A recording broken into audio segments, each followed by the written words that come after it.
পিংকু প্ৰিয়ম চুমিৰ অন্য এটা ভিডিঅ'লৈ আপোনালোকক স্বাগতম জনাইছোঁ। এয়া অষ্টমীৰ দিনা ৰাতিপুৱা আমি ৰেডি হৈছোঁ দেওপানী মন্দিৰ যাবলৈ বুলি। আমি তিনিওটা আৰু আমাৰ সখীয়নী আৰু আইতা আমি কেইজনেই যাম। আৰু ময়ো এয়া ৰেডি হৈ লৈছোঁ। পূজা বুলি মানুহজনে উপহাৰ দিয়া কাপোৰযোৰ পিন্ধি লৈছোঁ। কাপোৰযোৰ আপোনালোকক কেনেকুৱা লাগিছে মোক এবাৰ কমেণ্ট কৰি জনাবচোন। এয়া আমি ঘৰৰ পৰা ওলাই আহিলোঁ দেওপানী মন্দিৰলৈ বুলি। তাৰপিছত আমি আইতা আৰু সখীয়নীকো ঘৰত সোমাই লৈ যাম।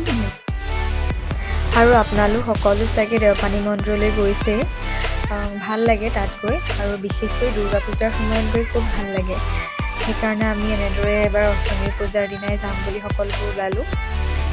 আৰু আমাৰ নিয়মে এয়া পিছফালে বায়েক তাৱৈ আৰু আমৈকৰ লগত বহি লৈ খুব খেলিছে, কথা পাতিছে। আৰু নিয়মক এইবাৰ প্ৰথম ইমান দূৰলৈ আনিছোঁ। ইমান দূৰলৈ তাইক নিয়া হোৱা নাছিলে। ভয় লাগিছিল তাই দিগদাৰ কৰিব বুলি, কিন্তু তাই অলপো দিগদাৰ নকৰিলে। আমি সকলো ধুনীয়াকৈ গৈ থাকিব পাৰিলোঁ। আৰু এইবাৰৰ পৰা তাইক ক'ৰবাত অলপ দূৰলৈ ফুৰাব নিয়াব পাৰিম আৰু, যিহেতু আমাৰ ভয়টো ভাঙিল এবাৰ।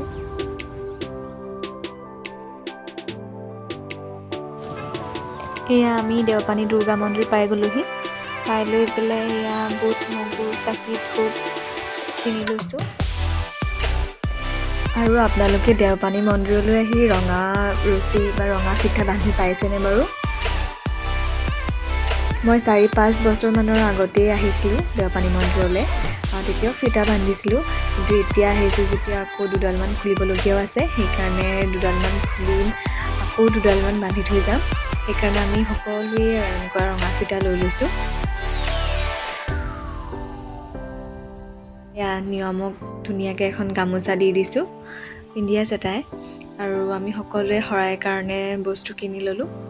তাৰপিছত কিনি হোৱাৰ পিছত এয়া মন্দিৰলৈ বুলি আকৌ গৈ আছোঁ এতিয়া।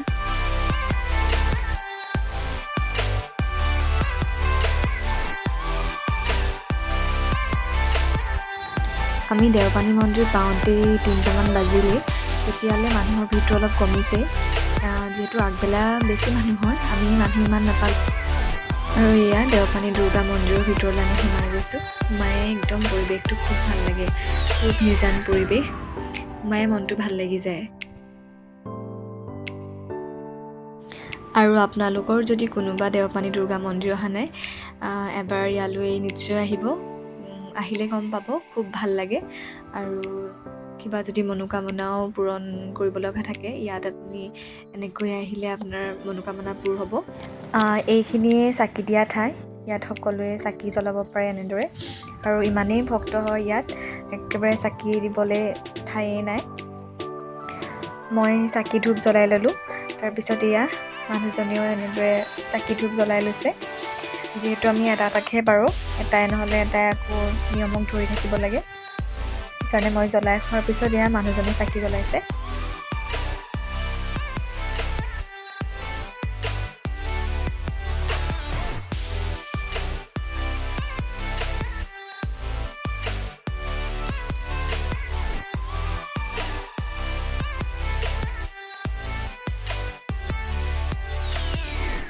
তাৰপিছত আমাৰ চাকি দি হোৱাৰ পাছত এয়া ৰঙা ফিটা বান্ধিবলৈ আহিলোঁ। কিমান ফিটা আছে দেখিছেনে বাৰু? এয়া আমাৰ সখী দীপজ্যোতি দায়ো এয়া ৰঙা ফিটা বান্ধিছে। আৰু এই ৰঙা ফিটাডাল একেটা উশাহতে একেবাৰে আপোনালোকে যি ভাবে এই কথাটো ভাবি পেলাই একেটা উশাহতে বান্ধি দিব লাগে। তেতিয়া মনৰ আশা পূৰ হয় বুলি কয় আৰু, কিন্তু ইমানটো নাজানো, কিন্তু মই বাৰু ইয়াৰ প্ৰমাণ পাইছোঁ। এইয়া আমাৰ আইতা, নিয়মৰ বায়েক আইতা। এয়া আইতায়ো ফিটা বান্ধিছে দেউতাকৰ লগত। ময়ো এয়া ৰঙা ফিটা এডাল বান্ধি দিলোঁ। ইমানেই ৰঙা ফিটা, বান্ধিবলৈ জেগা নাই। বিচাৰি বিচাৰি এটা জেগা পালোঁ, তাতেই এনেকৈ বান্ধি পেলাই সেৱা কৰিলোঁ। আৰু আমি সকলোখিনি কাম ধুনীয়াকৈ কৰিলোঁ, চাকিও ধুনীয়াকৈ দিব পাৰিলোঁ। মানুহ একেবাৰেই কম আছিল। আগবেলা যিহেতু মানুহ বেছি হয়, সোনকালেই আমাৰ কামখিনি হ'ল। আৰু এয়া এতিয়া মন্দিৰৰ পৰা যাবলৈ ওলাইছোঁ। দেওপানী দুৰ্গা মন্দিৰৰ গোটেই পৰিৱেশটো আপোনালোককো এবাৰ দেখাই দিছোঁ। এয়া নিয়মৰ আমনি লাগিছে আৰু ভোকো লাগিছে। আমাৰ আইতাৰো ভোক লাগিছে আৰু নিয়মৰো খাবৰ হ'ল। এয়া আহি পেলাই গাড়ীত বহুৱাই লৈ দুজনীকে খুৱাই লৈছোঁ। এয়া আইতাইও খাইছে ভাত আৰু আমাৰ নিয়মতো পিঠাগুড়ি লৈ লৈছোঁ। আমাৰ দুজনীয়ে ভাত খাইছে দেই, মামু খাইছে দেই। নিয়ম আৰু আইতাক খুৱাই লৈ এনেদৰে ঘৰলৈ উভতিলোঁ। আৰু আমাৰ নিয়মক দেখিছেনে, একদম পূৰা বিজি, গাড়ী চাই চাই আহিছে ফূৰ্তি কৰি কৰি।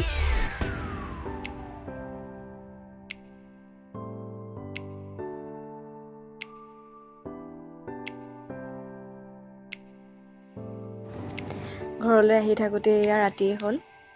আমাৰ নিয়ম আৰু আইতা দুইজনী টোপনি গ'ল। বহুত ফূৰ্তি কৰিলে সিহঁতি, সেইকাৰণে দুইজনী ভাগৰি গ'ল। এয়া আইতা আৰু আমাৰ এয়া নিয়ম, দুইজনী পূৰা টোপনি গ'ল। আমাৰ গোটেইকেইজনৰ যিহেতু খুব ভোক লাগিছিল, সেইকাৰণে ইয়াতে ধাবা এখনত সোমালোঁ। আৰু এয়া মানুহ আছিলেই আৰু আমিও ইয়াতে খাই মেলি ল'লোঁ। তেতিয়ালৈ আইতা উঠিলে আৰু নিয়মো উঠিলে। নিয়মে এইবোৰ বেলুন দেখি অলপ খেলিছে।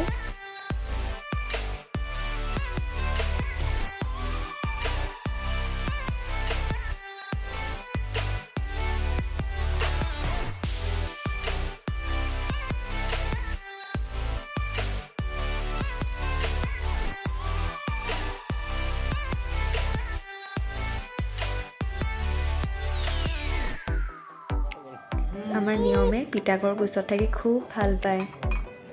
দেখিছেনে বাৰু তাইৰ মৰম। আকৌ আমি আহি এয়া দেৰগাঁৱৰ পূজা মণ্ডপত সোমাইছোঁ। যিহে মানুহ ভিৰ, বহুত মানুহ হৈছিল। আমি প্ৰথমতে ভাবিছিলোঁ ভিতৰলৈ নাযাওঁ, তাৰপিছত নিয়মক ভিতৰলৈ যাব লাগে, সেইকাৰণে যেনে তেনে আহিলোঁ আৰু দেৰগাঁৱতে অষ্টমী বুলি আমি সকলোৱে পূজা চালোঁ।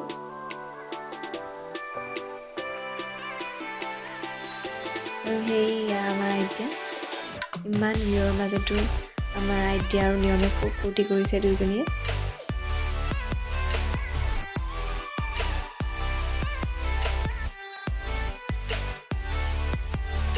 আমি এনেদৰেই গোটেই অষ্টমী পূজাৰ দিনটো কটালোঁ।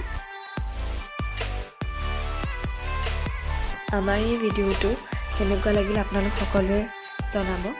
আৰু যিসকলে আমাৰ এই চেনেলটো প্ৰথমবাৰৰ কাৰণে চাই আছে, আমাৰ চেনেলটো ছাবস্ক্ৰাইব কৰি দিব। আমি আহি এয়া আইতা ঘৰ সোমালোহি আৰু আহি এয়া দুইজনী বাইক ভনীয়েকৰ আকৌ খেলা ষ্টাৰ্ট হৈ গ'ল। দুইজনী আকৌ খুব খেলিলে। এনেকৈ আমি গোটেইকেইজনে অষ্টমীৰ দিনটো খুব সুন্দৰকৈ পাৰ কৰিলোঁ। আজিলৈ ভিডিঅ'টো ইমানেই, আপোনালোকলৈ আগবঢ়ালোঁ। আজিলৈ বাই বাই।